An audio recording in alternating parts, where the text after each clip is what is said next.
Hey YouTube, welcome back to UniXTCG, and today, as promised, we're going to be dropping some deck profiles today from North Carolina. First up is my local homie, Doug. He actually got 5th place with Beerus today in a sea of top coup. So yeah, let's jump in and just let him have his flowers, like wear his crown, talk about what he did, how he played the deck, and I know a lot of you guys have been waiting to see this, so let's jump into it. If we can get this video over 100 likes, that'd be much appreciated to have it trend. We're constantly doing a lot of things in Universe X, and we're growing and growing, so yeah, lots of content to come. And if you guys want to look into kind of how I'm immediately pivoting due to this tournament and my immediate thoughts before they get kind of processed, broken down, and put into videos on this channel, head over to the Patreon and check them out there. But yeah, let's see Doug's profile.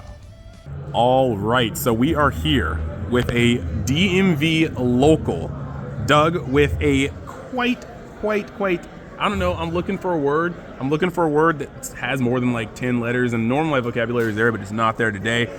Extravagant. We're gonna go with extravagant finish today. And what did you do? What did you do today? I went to the regional and placed 5th with my man, Beerus. With Beerus. We're zooming in real quick. You want to show us real quick? What number did you get? Yeah. All right, so I got serial. I got 653. You know, not a crazy number, but hey, it's amazing. So. No, hit that revisionist history and start wearing 653 on all your clothes, and then tell people, oh yeah, it was my number, and then I pulled it like it was destiny. Like I'm 653. So yeah, like I guess we can go into the deck. First question I want to ask: what made you come in here with Beerus over Top Coup over U7? So I liked Beerus because of the control aspect. So Top Coup likes to go wide and fast, and Beerus has a really good time easy time slowing all that down. And the critical number of this set is 25, and Beerus plus Gohan combination just KOs 25s for free, and it just put in so much work with it. So that's why I went with Beerus. Excellent. So, I mean, yeah. So right now, I guess we can go into the list, and if you want to talk about your matchups, that can happen as well. Sure. So, matchup-wise, I played 5 Top Coup, 1 Zamasu, and 1 Beerus mirror match. Mm-hmm. Right. So Top Coup was actually my easiest match throughout the whole day, and we'll go into why. All right. So we're gonna start off with Beerus, crit leader. A lot of people were just kind of countering out because they didn't want to take those crit hits, which is what we want. We want them to take life, or we want them to take cards from hand and get to a simplified game state. And then on the backside, you got your -10. Again, minusing the board, doing board control, and then just amassing a huge board going wide. All right, so for the cards, we start with 4 Roshi. So this deck doesn't start doing real work until you awaken, so Roshi is a must. Next, we go into 4 Whis. Broken. Yeah, so Whis put in so much work against Top Coup today. So you try and go second as much as possible, and Whis is the opening card you're looking for, because what they'll do is they'll play Roshi turn 1 and take life, because they're playing kind of the same game you are. They're wanting to get down to 3. And then when Whis drops on the board, you minus that Roshi, and then for the rest of the game, that Whis, if they don't answer it, it's just going to create so much value for you turn after turn after turn. So then we go into 4 Basil, and we do the 4 Basil because at the end of the day, it's red, and red's new gimmick is Kefla. We need to find the Keflas, so this is just better than any draw 1 card. And Piccolo or Roshi, because you're digging into 5 cards to find those Keflas. Next was 4 Cauliflas.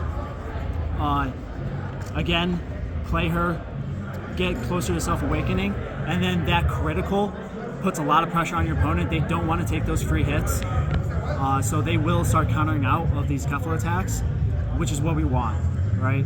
A lot of times, too, is what I'll do is I'll play Caulifla, and I won't attack with her just to force the attacks to go into leader so I can awaken quicker. Mm-hmm. Next, kind of in the same vein, hit, dual purpose card, awakening, and then also minusing that 5k to control the board. So control is the name of the game. 2 Fua. So 15k or minusing 15k power is so important in this format and works so well with Beerus because everything is 25k based. So dropping a Fu and then doing Beerus effect to just eliminate one card on your opponent's board and then just leaving the Fu up for counter power later just was working amazing all day. 2 Goku.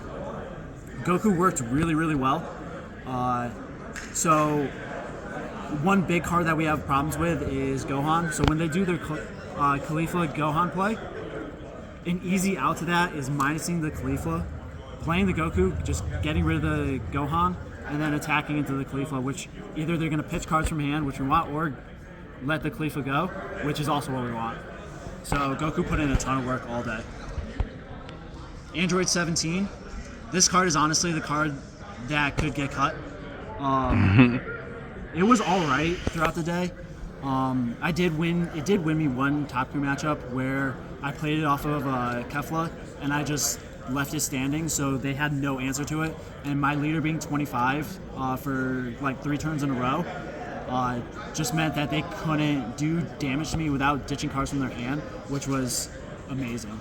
Yeah, for people that are watching this, it's crazy because 17 is definitely a cool card. The extra 5k is cool, but like Doug was saying, the magic number for basically just like pressuring a lot of different cards, whether it be removal or swinging, is 25. So a lot of the times you end up playing 17, and that just allows your opponent to go neutral with you instead of 5 over, which at the end of the day is still the same 10k you were going to drop before. And so the math doesn't like change up a lot until you have like 2 17s on the board, which isn't always realistic. So it's like 17's an interesting card to like play around with right now. And a lot of people were misplaying into the matchup. So a lot of the top coups, they were playing their Android 17s and they were leaving them standing because that's the correct thing to do in normally. A match. They weren't realizing that Beerus has such an easy time removing this that them just playing it, leaving it standing, and then just passing was actually just like a free turn for me, right? Because I would just go minus 25 and then play a Gohan and just kill it, or play a Fua and just kill it for free. So a lot of people misplayed this Android 17 into the Beerus matchup, which helped me out a lot today. Probably the best card for the deck, Son Gohan. So again, I talked about Gohan a lot today. It's just Gohan minusing 15, minusing 10, getting rid of those 25s. I can't pronounce this guy's name. He's like the fish guy. Catapesla. So he was actually really good. What I really like about him is he can spread out the minus 5Ks. So on play, minus 5. When attacking, minus 5. The win KOing doesn't really come up all that often. Nah, smart players will play around it. Yeah, so what you want to do is you want to play it minus 2 things and then start attacking into those things and just clearing that board. So he's really good at just distributing your minusing power.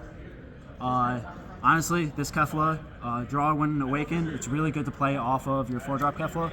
I didn't play it once all day. It was 10k counter. He gets charged a lot, countered a lot. Yeah. Like this is kind of like a filler card. This is another card that could honestly get replaced with something.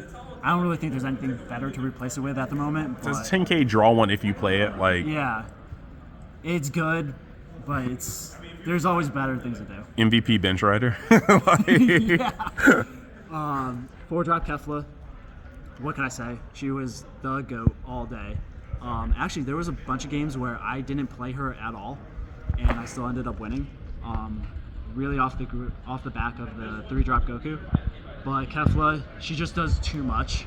And what I really like to do is when I'm going second and I have the energy marker, on 3 energy in the marker, I'll play a Kefla, and then next turn I'll try and follow up with another Kefla play, and it's just so much pressure that a lot of decks just fold.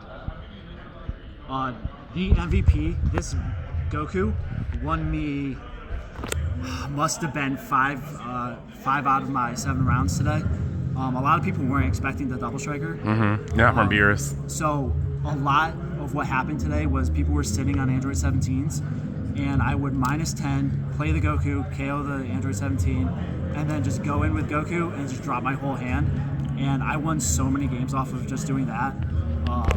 Yeah, I won like 5 games off of that. Like, this card was MVP all day. It was just my game closer. And then your 4 super combos. Yeah. You can play any of the super combos. It's not searchable. I'm not playing the Universe 7. Yeah, Universe 7, yeah. But yeah, that's the deck profile. It did really well. Top Coup was honestly my best or my easiest matchup of all day, and my hardest one was the Zamasu. But yeah, if you want a Top Coup killer, pick up Beerus. And then practice with it, because that's a huge factor in all these things. Practice with it. But all right, congratulations on the Serial Goku and the 5th place finish in the first Set 2 regionals. Yeah.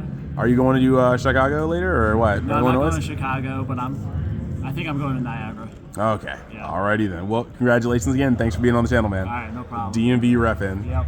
Peace. So there you have it, 5th place Beerus. I hope you guys enjoyed. Just to let you guys know, you can look into the link tree to find out anything else we're doing in Universe X. And on top of that, you could check out both Mystic TCG and G3 using the codes UniXTCG as well as UniX. You can find those both in the description. Those will get you prices discounted off of your TCG product, whether it be for pre-order or just ordering. And Mystic TCG is for the Americans that want to buy some stuff, and if you are living in Canada, then that would be G3. So I got you covered in 2 different places. Thank you guys for watching. See ya, whether it be here, the Patreon, social media, and I will see you in the next one, which may be coming a little sooner than you think, so keep an eye out.